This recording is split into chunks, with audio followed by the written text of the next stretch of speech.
Wasabi has announced its bankruptcy. The Chinese are shooting themselves in the foot due to the anti-Japanese movement. Shanghai has also defaulted. The Chinese government is in a panic, calling for an end to the boycott against Japan. In a recent analysis by Professor Takahashi, he provides an insightful commentary on the collapse of the renowned restaurant chain, Wasabi, a long-standing symbol of Japanese culinary culture in China. This abrupt downfall highlights not just the financial mismanagement of a major brand, but also a broader economic and political dilemma facing China today. According to Professor Takahashi, the closure of Wasabi is symptomatic of deeper issues stemming from the ongoing anti-Japanese sentiment, which has inadvertently damaged China's own economy. Founded in 2011, Wasabi quickly rose to prominence in cities like Hangzhou, Shanghai, and Xi'an, becoming a staple for Japanese cuisine lovers in China. The brand expanded aggressively, boasting over 40 outlets across the country. However, the tide turned when Japan made the controversial decision to discharge treated radioactive water from the Fukushima nuclear plant. This sparked a massive wave of anti-Japanese protests and boycotts throughout China, particularly targeting businesses associated with Japan, including Wasabi. Despite Wasabi being a Chinese-owned enterprise, its association with Japanese cuisine placed it in the crosshairs of this nationwide boycott. Within a short period, several Wasabi outlets in Hangzhou, including flagship locations in prominent shopping centers, shut down unexpectedly. Employees were left unpaid, with some reportedly owed months of back wages. One supplier revealed a staggering 1.1 million yuan in unpaid debts, while others described being strung along for months before the inevitable collapse of the chain. The speed and severity of the shutdown left suppliers, employees, and customers alike in a state of shock. Many customers, who had preloaded their membership cards with sums ranging from 400 to 1,000 yuan, found themselves unable to redeem their funds, further exacerbating public outrage. Professor Takahashi points out that Wasabi's collapse is a microcosm of the larger economic disruption caused by the anti-Japanese movement. In an effort to appease nationalist sentiments, the Chinese government initially allowed the protests and boycotts to flourish, which inadvertently backfired. Japanese businesses and products play an integral role in China's economy, especially in the realms of consumer goods, automotive components, and high-end cuisine. The closure of so many Japanese restaurants, such as Wasabi, has led to thousands of job losses, disruptions in the supply chain, and significant financial losses for local businesses that depend on Japanese imports. According to some estimates, the number of Japanese restaurants in China dropped by nearly 50% between 2022 and 2023. The financial toll extends beyond the restaurant industry. As Professor Takahashi explains, the boycott, rather than being a symbol of Chinese resistance, became a self-inflicted wound.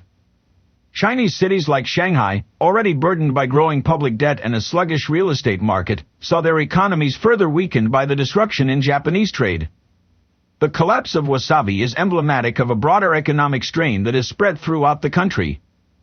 Even cities like Shanghai, which previously boasted financial surpluses, are now facing fiscal shortfalls due to reduced business activity and rising unemployment. In his analysis, Professor Takahashi also highlights a critical irony: the very movement aimed at punishing Japan has instead crippled key sectors of China's economy. The Wasabi bankruptcy is not just the story of one company's failure but a reflection of poor policy choices that have led to a cascading series of economic challenges for China. What began as a political statement has had real-world consequences for millions of Chinese workers and businesses, underscoring the need for more measured and economically sustainable approaches in dealing with international disputes. In an in-depth analysis by Professor Takahashi, the recent anti-Japanese sentiment in China has caused profound economic damage, creating a ripple effect far beyond what the initial instigators of the movement could have predicted. The aggressive boycott, driven by anger over Japan's release of treated radioactive water, has led to a wide-scale rejection of Japanese goods and businesses. What started as a politically motivated movement, however, has had unintended and deeply harmful consequences for China's domestic economy. The boycott, although intended to display China's nationalistic resistance against Japan, quickly evolved into a sweeping wave of economic disruption. Businesses associated with Japan, even those merely perceived to be linked to Japanese culture, faced public backlash and financial losses. This movement did not limit itself to imported goods, but also targeted sectors deeply intertwined with the Japanese economy, such as the restaurant industry, where Japanese cuisine became a focal point of the protests. In his analysis, Professor Takahashi notes how brands like Wasabi, a Chinese-owned but Japanese-themed restaurant chain, were among the hardest hit. The sudden surge in anti-Japanese sentiment meant that even domestic businesses offering Japanese cuisine became victims of this movement, as consumers began to avoid them in droves. The restaurant industry is just the tip of the iceberg. Professor Takahashi points out that the movement triggered a chain reaction that quickly spread to other sectors of the Chinese economy. As the boycott grew, demand for Japanese imports, including food, electronics, and consumer goods, plummeted. This shift in consumer behavior not only harmed Japanese companies but also Chinese businesses that relied heavily on these imports. Supply chains that had been meticulously built over decades between Japan and China were suddenly destabilized. Importers, distributors, and retailers found themselves with unsold inventory, while suppliers who depended on Japanese goods were left struggling to find alternatives. The damage, however, goes far beyond just a few disrupted industries. The overall economic cost of the boycott is staggering. According to data shared by Professor Takahashi, the number of Japanese restaurants operating in China dropped from over 52,000 in 2022 to just under 29,000 in 2023.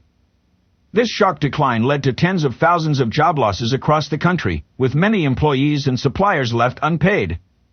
The sudden collapse of businesses like Wasabi is a clear indication of the wider economic impact. Moreover, the Chinese economy, already weakened by post-COVID recovery issues, found itself burdened further by this self-imposed economic strain. Local economies in cities such as Hangzhou and Shanghai, which host large numbers of Japanese-themed businesses, were particularly hard hit. Restaurants, food distributors, and even retail outlets that catered to the Japanese market all experienced sharp declines in revenue. For Professor Takahashi, the irony of the situation is glaring. A boycott meant to harm Japan's economy has resulted in severe self-inflicted wounds on China's own economic structure. The ongoing economic turmoil in China, compounded by the real estate crisis and high levels of municipal debt, was exacerbated by this boycott, which caused further instability in key industries. The decision to turn a political protest into an economic weapon has backfired in spectacular fashion. Chinese cities, already dealing with rising unemployment and slowing growth, now face even greater fiscal pressures as businesses close and jobs disappear. Professor Takahashi argues that while the Chinese government initially supported the boycott, it has since realized the scale of the economic damage. Cities like Shanghai, which depend on robust consumer activity and international trade, are now suffering the consequences. The boycott, rather than uniting the nation against an external opponent, has instead revealed deep vulnerabilities within China's own economic infrastructure. Businesses that were caught in the crossfire are now struggling to recover, with some facing bankruptcy and others enduring long-term financial damage that may take years to overcome. The broader economic implications are particularly concerning. By attacking sectors that are so closely linked to global trade and foreign investment, China has risked alienating not only Japanese investors but also other international businesses that may view the current political climate as hostile to foreign enterprises. Professor Takahashi notes that the boycott has sent a clear message to the international community. Conducting business in China can become precarious when nationalist fervor is weaponized. This sentiment, coupled with ongoing geopolitical tensions, could drive foreign investment away, further weakening China's already struggling economy. Ultimately, Professor Takahashi concludes that the anti-Japanese movement has served as a cautionary tale for China. The economic losses incurred from this boycott have far exceeded any perceived political gains. With mounting job losses, business closures, and weakened consumer confidence, China now faces an uphill battle to repair the damage caused by its own policies. The government's support for the boycott may have scored short-term political points, but the long-term economic costs are undeniable, leaving China grappling with the consequences of its miscalculated strategy. In Professor Takahashi Yoichi's latest analysis, he discusses the financial crisis enveloping Shanghai, which serves as a stark reminder of the broader economic instability plaguing China. Once regarded as the country's economic powerhouse, Shanghai now faces the grim reality of fiscal insolvency. The city, burdened by mounting public debt and dwindling revenues, has joined the growing list of Chinese municipalities struggling to balance their books. This situation, as Professor Takahashi explains, is not an isolated incident but rather part of a much larger, systemic issue within China's economic structure. Shanghai, despite its former financial stability, now teeters on the brink of collapse. Over the past decade, the city has seen an aggressive push for urban development, fueled largely by real estate and infrastructure projects. These projects, often funded through municipal bonds and loans, initially provided a boost to the city's economy. However, the real estate downturn, exacerbated by declining demand and oversupply, has eroded Shanghai's primary revenue streams. With fewer property sales and lower land transaction taxes, the city's fiscal health has deteriorated rapidly. Professor Takahashi points out that Shanghai's debt is just one example of a broader national crisis, as over 23 Chinese provinces and municipalities now face deficits exceeding 1,000 billion yuan. The crisis deepened as Shanghai's dependence on real estate was further exposed during the economic slowdown. The COVID-19 pandemic severely impacted the city's commercial and tourism sectors, leaving businesses with fewer customers and slashing the local government's tax revenues. Even as the economy began to recover, Shanghai's revenue sources remained compromised. Meanwhile, the city's debt continued to balloon, placing increasing pressure on its finances.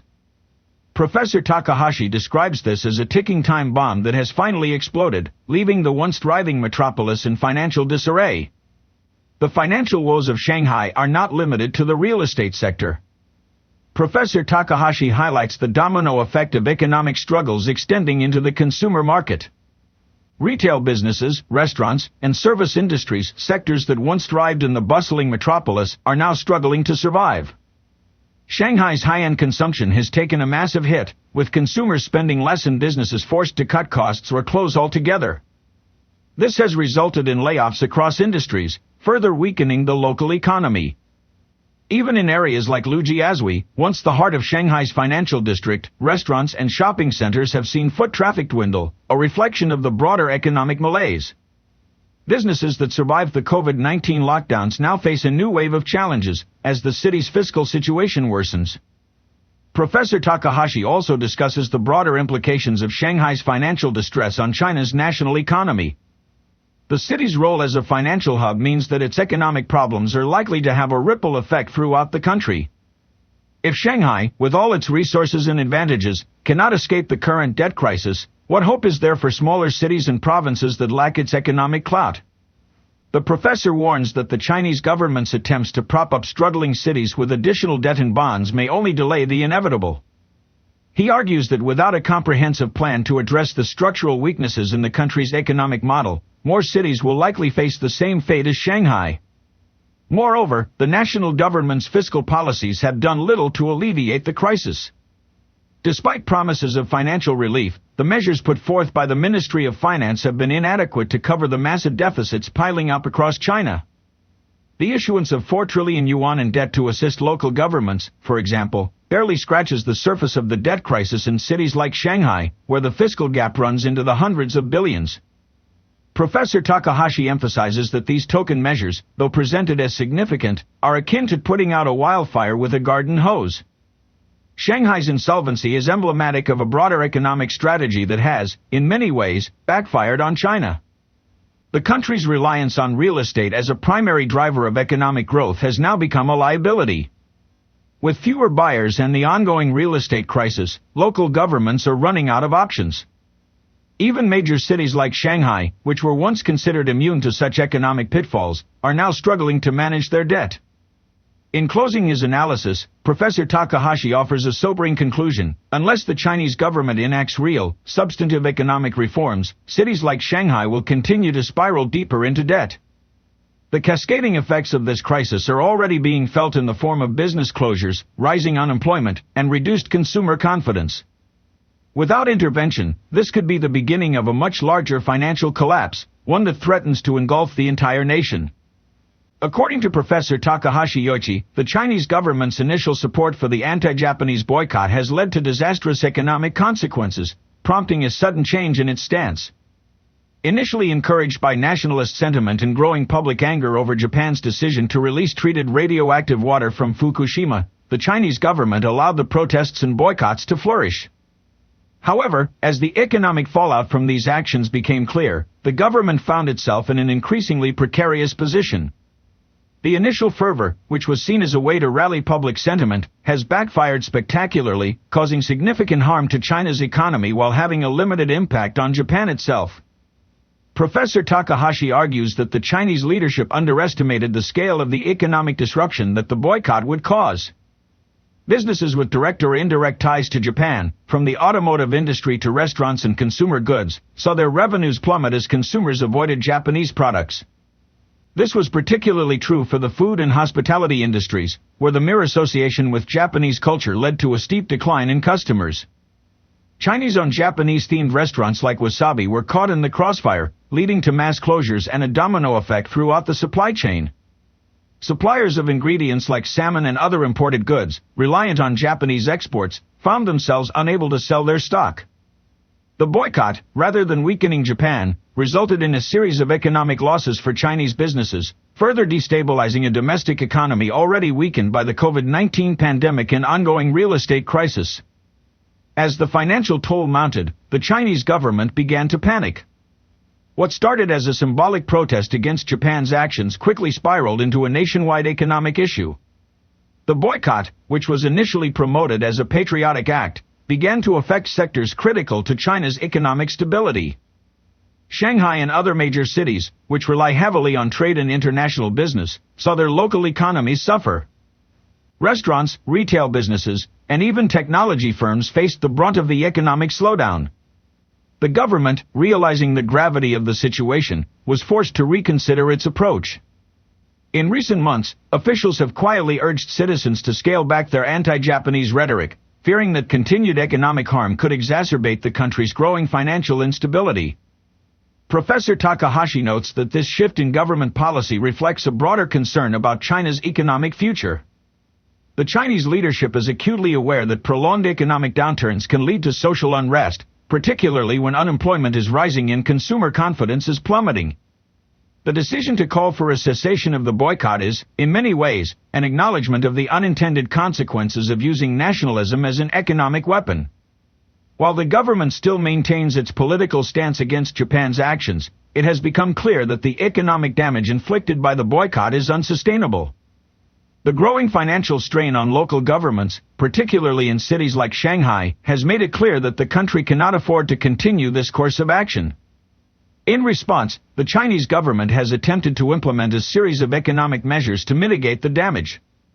The Ministry of Finance has issued several rounds of debt relief and local government bonds, aimed at helping cities recover from the economic losses incurred during the boycott. However, as Professor Takahashi points out, these measures have done little to reverse the larger trend of economic decline. The financial support offered by the central government is seen by many as too little, too late, and largely symbolic.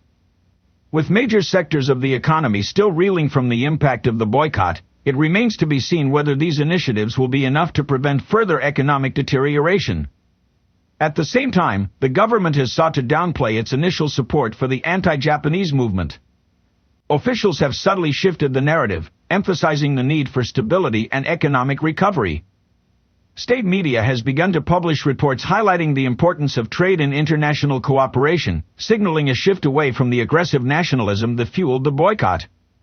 While the rhetoric against Japan has not completely disappeared, there is a clear attempt by the government to steer public sentiment back toward economic pragmatism. Professor Takahashi concludes by warning that this episode should serve as a lesson for China's leadership. The boycott, while initially seen as a show of strength, has only revealed the fragility of China's economic foundations.